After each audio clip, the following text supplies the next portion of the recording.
David Mitchell stood in his backyard early one summer morning, coffee cup in hand, staring at the mess around his carefully maintained swimming pool.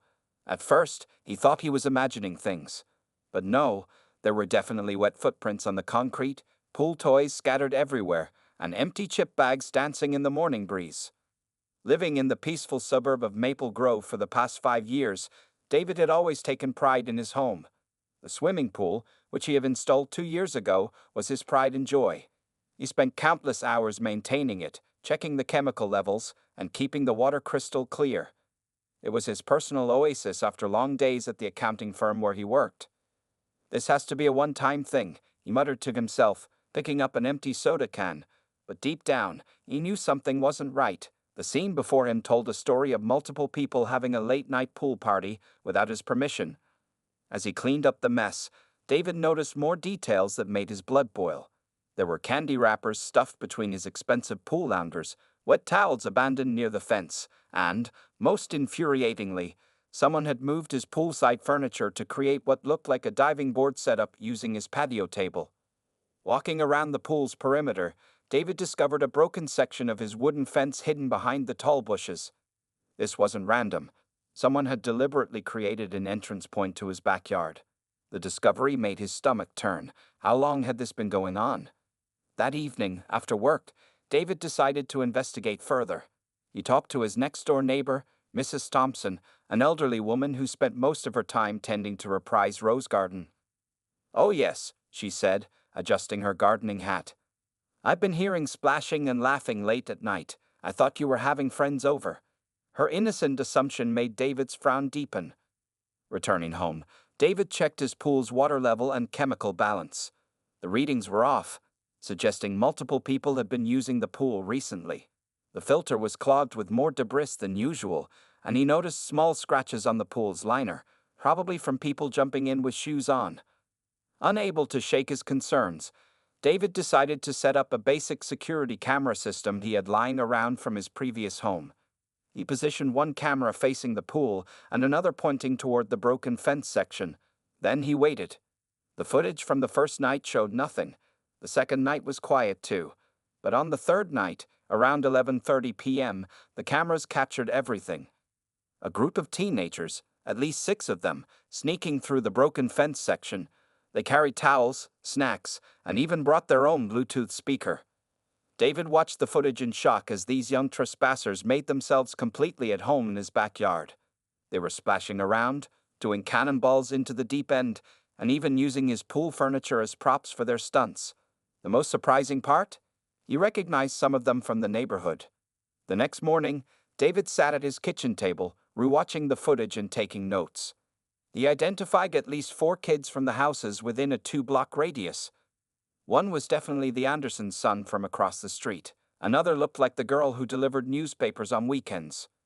The realization that these were neighborhood kids made the situation even more complicated. David had always tried to be a good neighbor, friendly but private. He didn't want to cause unnecessary drama in the community, but he also couldn't let this continue. Looking out his kitchen window at the pool, David realized this was just the beginning of his problem. Summer had barely started, and if he didn't address this now, his peaceful backyard oasis would become the neighborhood's secret midnight hangout spot. As he headed to work that morning, David's mind was already forming plans. He needed to handle this situation carefully, firm enough to stop the trespassing, but reasonable enough to maintain peace in the neighborhood.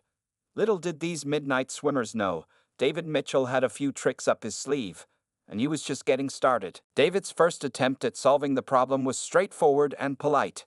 He printed several no trespassing signs and posted them around his pool area. The bright red letters clearly stated, "Private property. Pool closed to public. Violators will be reported to police." He even added 24/7 video surveillance in operation at the bottom, hoping this would discourage the teenage intruders. That weekend, he spent $300 on additional security lights that illuminated every corner of his backyard. This should do the trick, he thought, feeling satisfied with his solution. But when he checked his camera footage the next morning, he was shocked to see the teens had simply unscrewed the security lights before their midnight swim. Frustrated but determined, David decided to take a more direct approach. He wrote down the addresses of the houses where he had seen the teenagers coming from and spent his Sunday afternoon knocking on doors. At the Andersons' house, Mrs. Anderson appeared horrified when David showed her the video of her son Tommy sneaking into his pool. "I am so sorry, Mr. Mitchell. I had no idea Tommy was doing this. I promise you, they'll be grounded for a month," she exclaimed, her face red with embarrassment. Similar scenes played out at other houses. Parents expressed shock, apologized profusely, and promised to discipline their children. David felt relieved, thinking the problem was finally solved. However, his relief was short-lived. The following weekend, the cameras caught a new group of teenagers, different faces this time. Word had spread about the secret pool party spot, and now teens from other neighborhoods were joining in. The situation was getting worse, not better. One particularly frustrating morning, David found his expensive pool robot cleaner damaged. Someone had apparently tried to ride it like a surfboard, breaking its motor in the process. The $800 repair bill made his blood pressure skyrocket. During his lunch break at work, David called the local police to file a report. Officer Jenkins listened patiently, but didn't offer much hope. "Unless we catch them in the act, there's not much we can do," he explained. "We can increase patrols in your area, but we can't station an officer in your backyard all night." That evening, while cleaning up yet another mess of soda cans and chip bags, David noticed something concerning. The water had a strange greenish tint, and his eyes were burning slightly after accidentally splashing some on his face. Testing the chemical levels revealed that someone had dumped an excessive amount of chlorine into the pool, probably thinking they were being helpful. "This isn't just about trespassing anymore," David muttered to himself. "This is becoming dangerous." He called his insurance agent to discuss liability concerns. The conversation left him even more worried. If someone got injured in his pool, even while trespassing, he could potentially be held responsible. The thought of a lawsuit made his stomach churn. The final straw came when David discovered his pool house had been broken into. Nothing was stolen, but someone had used his bathroom, leaving wet footprints all over the floor and using up his expensive pool towels. They had even helped themselves to the sodas he kept in the mini-fridge. That night, as David sat at his kitchen table looking at the mounting receipts for pool maintenance and security equipment, he realized his nice guy approach wasn't working. The signs were ignored, the parents' interventions had failed, and the police couldn't help. The teenagers saw his property as their personal water park, and nothing he had tried so far had changed their minds. Opening his laptop, David began researching more creative solutions to his problem. As he scrolled through various security forums and homeowner discussion boards, a small smile started forming on his face. Maybe it was time to fight fire with fire, or in this case, water with water. If these kids want to get wet, he thought, clicking on a particularly interesting article about motion-activated devices, "I'll make sure they get really wet." His plan was starting to take shape, and this time, he was done playing nice. The next group of midnight swimmers would be in for a very surprising night indeed. The situation reached its breaking point on a warm Saturday morning in July. David woke up early to the sound of something hitting his bedroom window. When he looked outside, his jaw dropped at the scene before him. His expensive collection of pool floats, including a $200 giant flamingo he had bought for his niece's upcoming visit, were scattered across the yard, most of them punctured and deflated. Beer cans floated in the pool water, and someone had used lipstick to draw crude pictures on his pool house walls. As David walked around assessing the damage, he found a waterlogged smartphone lying near the deep end. Picking it up, he noticed it was still working despite being wet. The lock screen showed several notifications from worried parents asking where their kids were. This was no longer just about trespassing. These teenagers were now drinking alcohol on his property. Inside the pool house, the situation was even worse. The mini-fridge door had been left open all night, spoiling everything inside. Someone had raided his first aid kit, scattering bandages everywhere, and used his pool towels to clean up spilled drinks. The entire place smelled like a mixture of cheap beer and chlorine. David sat down on a pool chair, holding his head in his hands. The chemical testing kit revealed that the pool's pH levels were dangerously out of balance. Empty beer cans in the pool had contaminated the water, meaning he'd need to shock the pool and possibly even drain and refill it, a process that would cost hundreds of dollars and take days to complete. Taking photos of the damage for his insurance company, David noticed something that made his blood boil even more. Someone had carved their initials into his wooden deck, T plus LM forever, surrounded by a crude heart shape. He recognized the initials, Tommy Anderson and Lisa Miller, two of the regular midnight swimmers. This discovery led David to check his security footage from the previous night. What he saw shocked him even more. The group had grown to nearly 15 teenagers, some he'd never seen before. They were performing dangerous stunts, pushing each other into the pool, and one boy almost hit his head on the concrete edge while attempting a backflip. "This ends now," David said aloud, his voice firm with determination. He'd been patient, he tried being nice, but enough was enough. These kids weren't just disrespecting his property anymore, they were putting themselves in danger and creating a massive liability risk for him. He spent the next few hours making phone calls, first to his insurance agent, who advised him to file a police report immediately. Then to Officer Jenkins again, who seemed more concerned when David mentioned the alcohol and dangerous behavior. Finally, he called his friend Mike, who worked in commercial security. "You need something that will shock them but not harm them," Mike suggested over the phone. "Something that will make them think twice about ever coming back." As they discussed various options, a plan began forming in David's mind. He remembered how these same teenagers had reacted at last year's Halloween haunted house. They acted tough, but when truly startled, they scattered like scared cats. That afternoon, David drove to several stores, filling his cart with specific items: motion sensors, high-powered LED floodlights, and a sophisticated sprinkler system. But the piece de resistance was a professional-grade outdoor speaker system capable of producing sounds at attention-grabbing volumes. As he unloaded his purchases at home, David caught sight of Tommy Anderson walking past his house. The teenager quickly looked away when their eyes met, but David could see the hint of a smirk on his face. Tommy clearly thought he was untouchable, that all of this was just harmless fun. "Enjoy your last pool party, kids," David muttered as he began unpacking his supplies. He wasn't going to hurt anyone, but he was going to teach them a lesson they wouldn't forget. The next group of midnight swimmers would find out that their secret party spot had some surprising new features. Features that would make them think twice about ever trespassing again. That evening, as David worked on installing his new equipment, he felt a mix of anticipation and satisfaction. The teenagers had no idea what was coming, but they were about to learn that actions have consequences, and some lessons come with a very wet surprise. David spent the next 3 days setting up his elaborate system, taking a few days off work to ensure everything was perfect. His friend Mike, the security expert, came over after his shift each evening to help with the more technical aspects of the installation.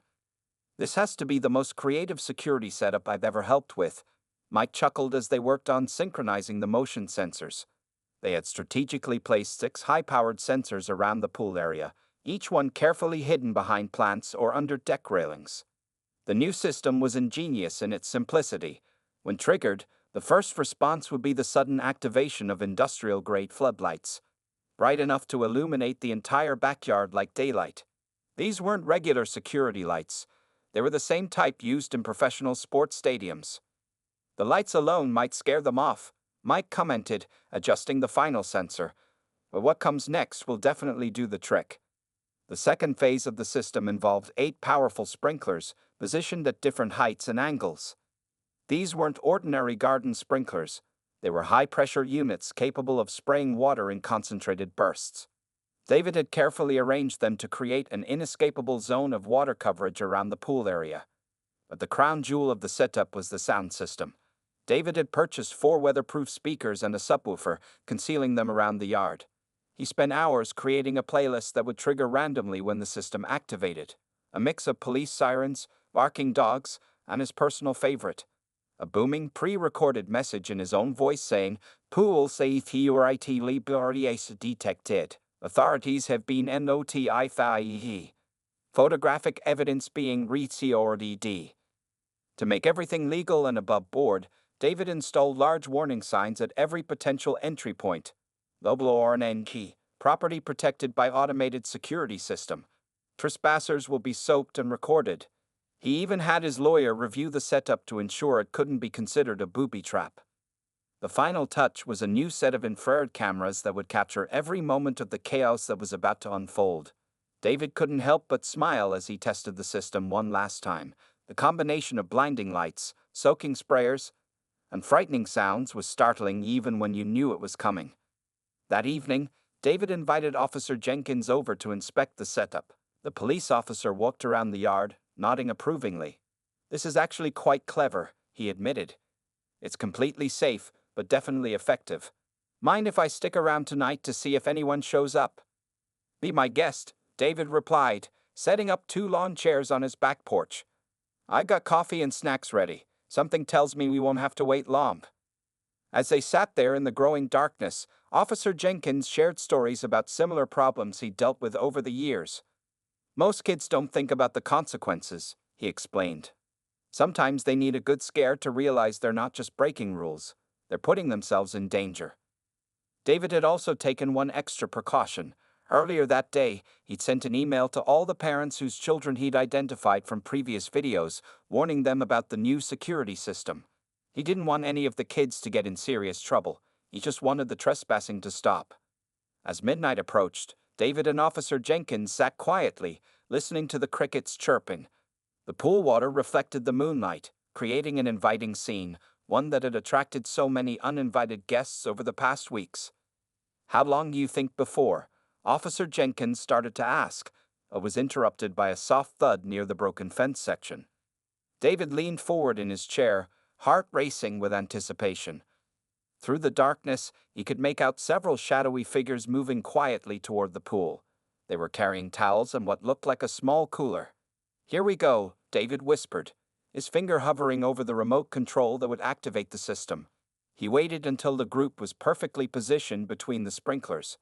The teenagers had no idea they were about to experience the most memorable pool party of their lives, just not in the way they expected. The group of teenagers moved confidently through David's backyard, their whispers and suppressed giggles carrying across the quiet night air.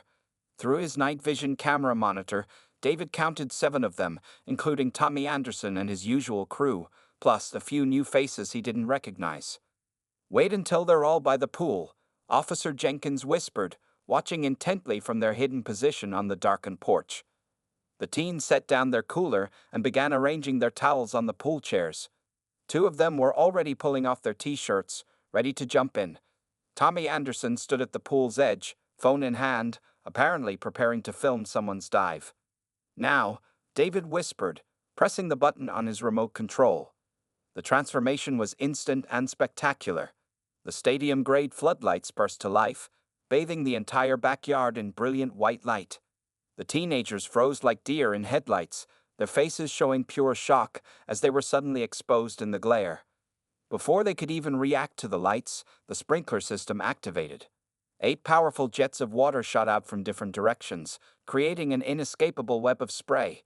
The teens' screams of surprise were drowned out by the sudden blast of police sirens from the hidden speakers. "Pool security breach detected." David's recorded voice boomed through the night. "Authorities have been notified. Photographic evidence being retrieved." The scene that followed was pure chaos. Tommy Anderson, who had been standing closest to the pool, slipped on the wet deck and fell backwards onto his friends. A girl with bright pink hair tried to run, but got caught in the crossfire of 2 sprinklers, her carefully styled hair now plastered to her face. "My phone!" Someone screamed as the expensive device slipped from wet hands and clattered onto the deck. 3 of the teens tried to make a break for the fence, but the strategic placement of the sprinklers forced them to either get soaked or retreat. The recorded message continued to play, now mixed with the sound of barking dogs and police radio chatter. The teenagers scrambled in different directions, slipping and sliding on the wet deck.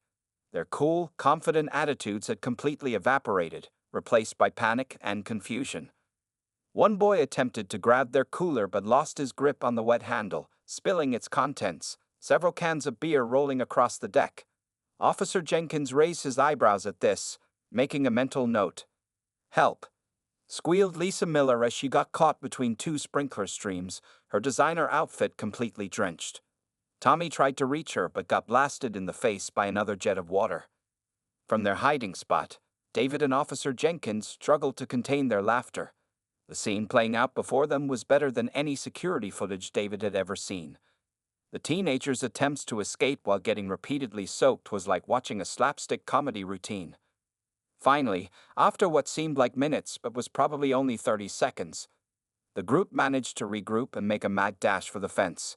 They left behind towels, phones, and their cooler of contraband, caring only about escaping the watery ambush. As the last teenager scrambled through the fence opening, David switched off the system. The sudden silence was broken only by the sound of running feet and distant shrieks as the group fled down the street. Officer Jenkins stood up, wiping tears of laughter from his eyes. "In 20 years on the force, that's the most entertaining thing I've ever seen," he chuckled. "I'd say your security system works perfectly." David walked down to survey the aftermath. The deck was littered with abandoned possessions. 3 smartphones, 5 towels, a Bluetooth speaker, and the cooler full of evidence that would ensure the teens' parents took this incident very seriously. "Should we go return their belongings?" David asked, picking up one of the phones as it lit up with incoming texts from worried parents. "Let's wait until tomorrow," Officer Jenkins suggested with a smile. "Let them sweat it out for the night. I have a feeling they've learned their lesson, but a few hours of panic won't hurt." As they gathered the abandoned items, David felt a mix of satisfaction and relief. His plan had worked perfectly. No one was hurt, but he was confident his pool would no longer be the neighborhood's secret party spot. Looking at his security camera footage, he couldn't help but grin. The video would make for some very interesting conversations with parents tomorrow, and he had a feeling his midnight swimming problem was finally solved. The next morning dawned bright and clear, and David sat at his kitchen table sipping coffee while watching the security footage from the previous night for the 10th time. Each viewing was as entertaining as the last, especially Tommy Anderson's spectacular backward slip on the wet deck. At precisely 8:30 a.m., his doorbell rang. David opened his front door to find Mrs. Anderson standing there with a very wet, very embarrassed Tommy beside her. The teenager couldn't even make eye contact, his face red with shame. "Mr. Mitchell," Mrs. Anderson began, her voice stern. "Tommy has something he'd like to say to you, and then we need to discuss retrieving his phone." Tommy shuffled his feet, still staring at the ground. "I'm sorry for trespassing and bringing others to your pool," he mumbled. "And for damaging your property, and for bringing beer." "And," his mother prompted sharply. "And for carving my initials in your deck," Tommy added, his voice barely audible. Before David could respond, more parents and teenagers began arriving.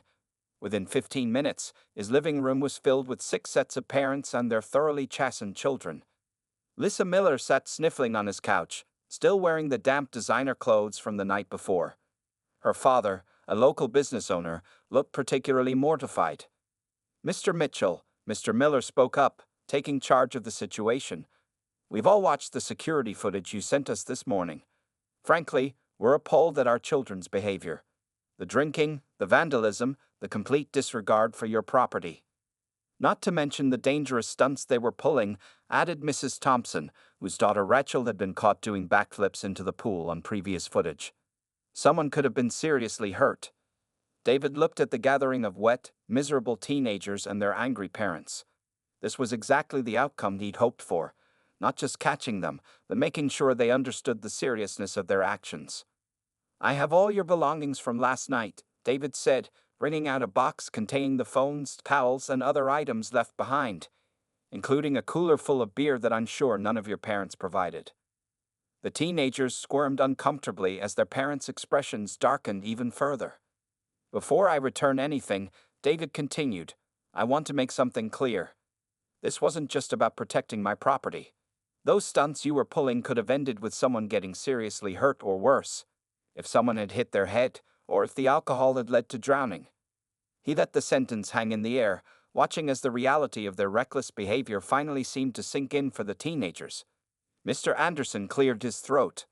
"Tommy will be spending his weekends repairing your deck and repainting your pool house, at his own expense." Other parents quickly joined in with their own punishments. Lisa Miller would be selling her designer clothes to pay for new pool floats. The Thompson girl would work off the cost of the damaged pool robot cleaner. Each teenager was assigned some form of restitution. As the group began to disperse, their phones and belongings returned, Officer Jenkins arrived for his follow-up visit. The sight of his police cruiser in the driveway sent several of the teens into fresh panic until they realized he was just there to check on the situation. "I trust there won't be any more midnight swimming?" he asked with a knowing smile. The teenagers shook their heads vigorously. The combination of their soaking from the night before, their parents' punishments, and the presence of law enforcement seemed to have finally driven the message home. As the last family left, David felt a weight lift from his shoulders. The problem was solved, but more importantly, it had been resolved in a way that taught these kids a valuable lesson without causing any real harm. Officer Jenkins watched the cars drive away. "You know," he said thoughtfully, "I think you might have done these kids a favor. Sometimes the best lessons are the ones that leave you a little wet and a lot embarrassed." David nodded, looking out at his peaceful pool area. The morning sun sparkled on the water, and for the first time in weeks, he felt confident that his backyard oasis would remain exactly that, his. A week after the sprinkler incident, David noticed a significant change in his neighborhood. The teenagers who had once treated his pool as their private water park now crossed to the other side of the street when passing his house. The late-night disturbances had completely stopped, and his pool area remained pristine. However, something unexpected happened during the community's monthly neighborhood association meeting. As David sat quietly in the back row, Mrs. Miller stood up to address the gathered residents. "My daughter Lisa's experience at Mr. Mitchell's pool was embarrassing," she began, "but it made me realize something important. Our teenagers have nowhere to go during these hot summer nights. The community pool closes at 6 p.m., and the nearest recreation center is across town." Murmurs of agreement spread through the room. Mr. Thompson, whose daughter had been part of the midnight swimming group, raised his hand. "I've been thinking," he said, adjusting his glasses. "I run a local construction company. What if we work together to extend the community pool's hours? My company could help with the lighting installation needed for nighttime swimming." The suggestion sparked an animated discussion. Parents began sharing stories about their own teenage years and the importance of having safe, supervised places for young people to gather. Even David found himself drawn into the conversation. "The real issue," David spoke up, surprising himself, "isn't that the kids wanted to swim. It's that they chose to do it in an unsafe and disrespectful way. Maybe we could create a supervised evening program." The idea caught fire. Within minutes, parents were volunteering their time and resources. Mrs. Anderson, a certified lifeguard instructor, offered to organize a team of adult supervisors. Mr. Miller proposed using his business connections to secure funding for extended pool hours. The teenagers involved in the trespassing incident were also present at the meeting, still working on their various forms of restitution. Tommy Anderson, who had spent the weekend repairing David's deck, raised his hand hesitantly. "We could help," he suggested, his voice carrying a new note of responsibility. "Maybe form a junior lifeguard program and help maintain the pool area." The adults looked impressed by his initiative. Lisa Miller, still working extra hours to pay for the pool floats she'd damaged, added her own suggestion. "We could organize supervised teen nights with music and games, but done safely and with permission this time." David watched as his community transformed a problem into an opportunity. The same parents who had been angry and embarrassed a week ago were now energized and motivated to create positive changes. The meeting ended with concrete plans: extended summer pool hours, supervised teen nights twice a week, and a junior lifeguard program. The teenagers who had once been troublemakers were now being given responsibility and ownership in the project. As people filed out of the meeting, Officer Jenkins, who had attended as part of community outreach, approached David with a smile. "You know," he said, "your sprinkler system did more than just stop some pool trespassing. It sparked a real change in how this community handles its young people's needs." David nodded, watching as Tommy Anderson and his friends gathered around Mr. Thompson, eagerly discussing ideas for the new pool program. The transformation in their attitude was remarkable. Later that evening, David sat by his pool, enjoying the peaceful sunset. A splash from the community pool a few blocks away caught his attention. The first official extended hour swim session was in progress. He could hear happy shouts and music, but this time it was all legal, supervised, and safe. Mrs. Thompson, tending to her roses next door, called over the fence. "Who would have thought your security system would lead to all this?" Sometimes it takes a good splash of water to wake people up to what really matters. David smiled, realizing that his creative solution had done more than protect his property. It had helped bring his community together to solve a larger problem.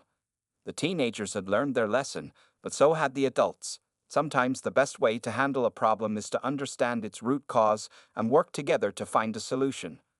As the sun set, David felt satisfied knowing that his pool was now truly peaceful, not because of fear or punishment, but because something better had taken its place. 1 year later, on a warm summer evening, David stood at the edge of his pool, hosting a very different kind of gathering. The once troublesome teenagers who had sneaked into his pool were now his invited guests, along with their parents and other neighbors, celebrating the first anniversary of their community's successful youth program. Tommy Anderson, now a certified junior lifeguard, was demonstrating proper diving techniques to younger kids under the watchful eye of Mrs. Anderson. The deck he had repaired showed no signs of the old carved initials, replaced instead by a small plaque recognizing his volunteer work at the community pool. Lisa Miller, who had turned her experience into a positive change, was now the president of the newly formed Youth Activity Committee. She had organized fundraisers that not only extended the community pool's hours, but also helped establish a teen center in the old recreation building. "Hard to believe this all started with your sprinkler system," Mr. Thompson remarked, handing David a burger from the grill. "Remember how scared they all were that night?" David chuckled, watching the teenagers who now moved confidently around his pool area, this time as welcome guests rather than trespassers. The security system was still in place, but it hadn't been triggered in months. Officer Jenkins, now a regular at community events, was teaching a group of younger kids about water safety. His presence no longer sparked fear but was welcomed with respect and friendship. "The community pool program has been so successful," Mrs. Miller reported proudly, joining their conversation. "We've had 0 incidents of trespassing anywhere in the neighborhood this summer. The kids finally have a place they can call their own." The transformation went beyond just solving the pool problem. The teenagers who had once been causing trouble were now leading by example. Tommy and his friends had started a mentoring program, helping younger kids learn to swim and teaching them about respecting property and making good choices. As the evening progressed, the group gathered around David's pool for a special presentation. The neighborhood association had prepared a small ceremony to thank him for inadvertently sparking such positive change in their community. "Mr. Mitchell," Lisa began, standing confidently before the crowd, "a year ago, we thought you were just the mean neighbor with the scary sprinkler system. This drew laughs from everyone, including David.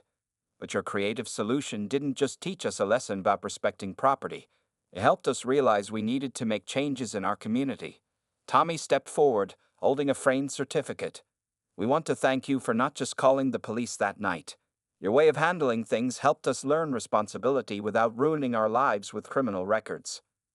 David accepted the certificate, touched by the gesture. It read, "In appreciation of David Mitchell, whose creative problem-solving turned a midnight mishap into a community miracle." As the sun set over his backyard, David looked around at the gathered faces, teenagers who had grown into responsible young leaders, parents who had turned frustration into positive action, and neighbors who had become close friends. His pool, once a source of stress and conflict, had become a symbol of community unity. The security system still stood guard, but its presence now served as a reminder of how far they'd all come rather than a deterrent. The evening ended with a properly supervised night swim, this time with music, food, and laughter that nobody needed to suppress. As David watched the teenagers teaching younger kids to swim, he realized that sometimes the best solutions don't just stop problems, they create opportunities. Mrs. Thompson, still tending her roses after all this time, summed it up perfectly.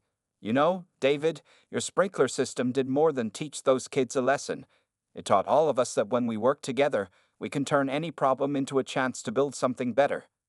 As the stars came out over the peaceful neighborhood, David smiled, knowing that his creative solution had done more than protect his property. It had helped build a stronger, more connected community. And that was worth far more than any peaceful pool could ever be. The teenagers who once sneaked through his fence in the dark now walked proudly through his front door in the light, having learned that respect and responsibility open many more doors than midnight mischief ever could.